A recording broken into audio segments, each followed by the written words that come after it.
சாமி சரணம். அனைவருக்கும் வணக்கம். இன்று பார்க்கக்கூடிய பதிவு என்னன்னு பார்த்தீங்கன்னா, சாமிங்க வந்து டிசம்பர் 30 இருமுடி கட்டி சபரிமலைக்கு போனாங்க. ஜனவரி 4ஆம் தேதி காலையில் 6 மணிக்கெல்லாம் வீட்டுக்கு வந்துட்டாங்க. சாமிங்க வந்த பிறகு சாமி துணிகளை துவைச்சி காய வச்சு மேலே பார்த்திங்கன்னா பேக்கில் அப்படியே கொண்டு வந்து சாம்பிராணி புகை கொடுத்து எடுத்து வைக்கணும். இதை தான் நான் வந்து போன பதிவில் சொல்லியிருந்தேன். இது எப்படி சில பேர் வந்து பார்த்திங்கன்னா யோசிப்பாங்க, சாம்பிராணி புகை போடும்போது ஏதாவது ஆகுமோ அப்படின்ற ஒரு பயம் இருக்கும். நான் கூட அந்த அளவுக்கு போட மாட்டேன், கொஞ்சம் பயப்படுவேன், துணி எதனா பட்டுடுமோன்னுட்டு. அவர் தான் எப்போவுமே சாம்பிராணி புகை போட்டு எடுத்து வைப்பார்.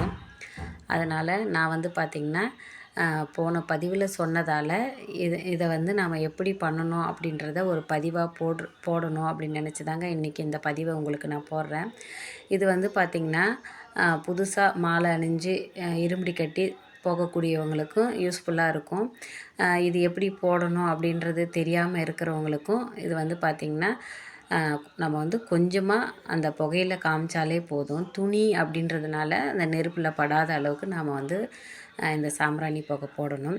அதனால தான் நான் வந்து இந்த பதிவை போட்டேங்க. இவர் வந்து பார்த்திங்கன்னா 89 தான் முதல் முறையாக மலைக்கு போனார். நான் சொல்லியிருந்தேன் இல்லைங்க, பச்சரிசி வந்து இருமுடி பையில் போட்டு எடுத்து வைக்கணுன்ட்டு.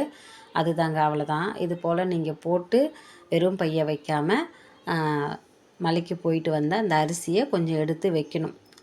இதுவும் நான் போன பதிவில் சொல்லியிருந்தேங்க. 89 முதல் முறையாக மாலை போட்டார். 5 வருஷம் தொடர்ந்து போயிட்டு வந்திருக்காரு. அதுக்கப்புறம் பார்த்திங்கன்னா திருமணம் ஆன பின்பு தான், பசங்கள்லாம் 2 பிள்ளைங்களும் வளர்ந்த பிறகு தான் மாலை போட ஆரம்பித்தார். இந்த ஆண்டு பார்த்திங்கன்னா 17ஆவது வருஷம் முடிஞ்சிடுச்சு. அடுத்த ஆண்டு 18ஆவது வருஷம். இந்த வழிபாட்டு முறைகள் பற்றி எனக்கு அவ்வளோவா தெரியாது. நான் திருமணம் ஆகி வந்த புதுசில் என் மாமியார் வந்து பார்த்திங்கன்னா இப்படி தான் இதெல்லாம் செய்யணும், இப்படியெல்லாம் பண்ணணும் அப்படின்னு அவங்க தான் சொல்லி கொடுத்தாங்க. ஏன்னா திருமணத்துக்கு முன்னாடி பார்த்திங்கன்னா எங்கள் வீட்டில் வந்து யாரும் மலைக்கு மாலை போட்டு போனது கிடையாது. இங்கே வந்து முதல் முறையாக திருமணம் ஆன பிறகு இவர் போடும்போது மாமியார் சொன்னது தான்.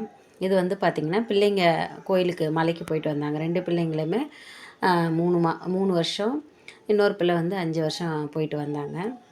ஒருத்தர் கமெண்ட்டில் கேட்டிருந்தாங்க, மாலையெல்லாம் 2 வருஷம் தான் போட்டுன்னு போயிருக்காங்க, என்ன பண்ணுறது கேட்டிருந்தாங்க. அதே போல் இருமுடி பை, அந்த பையை வந்து பார்த்திங்கன்னா என்ன பண்ணுறது அப்படின்னு கேட்குறாங்க. 2 வருஷம் இல்லைங்க, 5 வருஷம் 6 வருஷம் கூட நம்ம அந்த மாலையை போட்டுட்டு இருக்கலாம். இருமுடி பையெல்லாம் பழசாகிற வரையும் நம்ம யூஸ் பண்ணலாம். உடனே 2 வருஷம் 3 வருஷம் யூஸ் பண்ணிவிட்டு தூக்கிடலாம் போடாதீங்க. அதை அப்படியே எடுத்து ஒரு கவரில் வச்சுடுங்க. எங்கள் மாமியார் பார்த்திங்கன்னா 5 வருஷம் அவர் போய் வச்சுருந்த எல்லாமே பார்த்திங்கன்னா ஒரு டங்க் பெட்டியில் போட்டு வச்சுருந்தாங்க. அவர் வந்து திரும்ப மாலை போடும்போது அது எல்லாத்தையும் எடுத்து காமிச்சாங்க. இதாம்மா இவன் போட்டுட்டு போயிருந்தான் 5 வருஷமா அப்படின்னு சொல்லி காமிச்சாங்க. அவரே வந்து பார்த்திங்கன்னா அந்த பொருளெல்லாம் அப்படியே தான் வச்சுருந்தார், உடனேலாம் தூக்கி போடலை. அதனால் நீங்கள் வந்து எவ்வளோ நாள் முடியுமோ யூஸ் பண்ணிவிட்டு அதை ஒரு கவரில் போட்டு அப்படியே எடுத்து வச்சுக்கோங்க. இது வந்து பார்த்திங்கன்னா இன்னொருத்தர் வந்து கமெண்ட்டில் கேட்டிருந்தாங்க, ஐயப்பனுக்கு இலையில வச்சு படைக்கிறத என்ன பண்ணுறது அப்படின்னு கேட்டிருக்காங்க. நம்ம எதை படித்தாலும் நம்ம வீட்டில் இருக்கிறவங்க சாப்பிட்லாம், வெளியாளுக்கு கொடுக்க தேவையில்ல.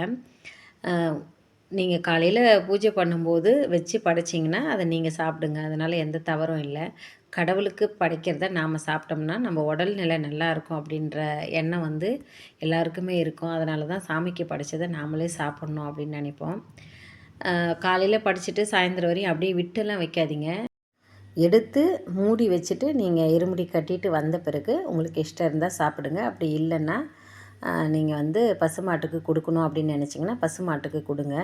நாங்கள் வந்து பார்த்திங்கன்னா நாங்கள் தான் சாப்பிடுவோம். இந்த தேங்காய்லாம் வந்து பார்த்திங்கன்னா சாமிங்கெல்லாம் கிளம்பிட்டாங்கன்னா நம்ம சமையலுக்கு யூஸ் பண்ணிவிடுவோம். இப்போ மலைக்கு போயிட்டு வந்த தேங்காவை வந்து நான்வெஜ்ஜில் யூஸ் பண்ணலாமா அப்படின்லாம் நினைப்பீங்க. நாம் வந்து சட்னி அரைச்சி சாப்பிட்டுடலாம்.